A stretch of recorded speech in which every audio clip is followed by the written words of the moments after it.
السلام علیکم۔ وعلیکم السلام۔ یہ امیر سنت کی بارگاہ میں میرا نام محمد عمر رضا تاری ہے، باب المدینہ کراچی رنچو لائن سے عرض کر رہا ہوں۔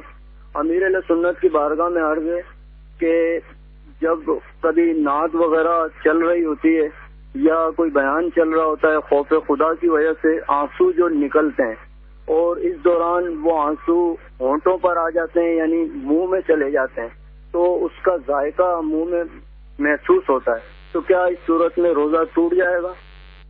خوف خدا میں یہ عمر رضا ہیں کوئی اسلامی بھائی، انہوں نے یہ مسئلہ پوچھا ہے کہ خوف خدا میں رونے کی وجہ سے آنسو اگر منہ میں چلے گئے تو روزہ رہے گا یا ٹوٹے گا۔ مکتبۃ المدینہ کی مطبوعہ کتاب بہار شریعت صفحہ نمبر 988 سے مسئلہ نمبر 16 پڑھ کر سنا دیتا ہوں کہ اس میں زیادہ احتیاط ہے۔ آنسو منہ میں چلا گیا اور نگل لیا، اگر قطرہ دو قطرہ ہے تو روزہ نہ گیا، اور زیادہ تھا کہ اس کی نمکین ہی پورے منہ میں محسوس ہوئی تو جاتا رہا۔